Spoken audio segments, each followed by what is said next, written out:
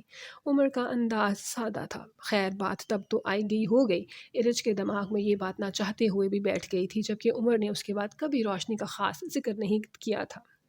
عمر کی عریشہ کے شوہر زین کے ساتھ گہری دوستی تھی۔ دونوں نے ایک ہی جگہ سے پڑھائی مکمل کی اور کچھ دونوں کے گھر والوں کے آپس میں دوستانہ تعلقات تھے۔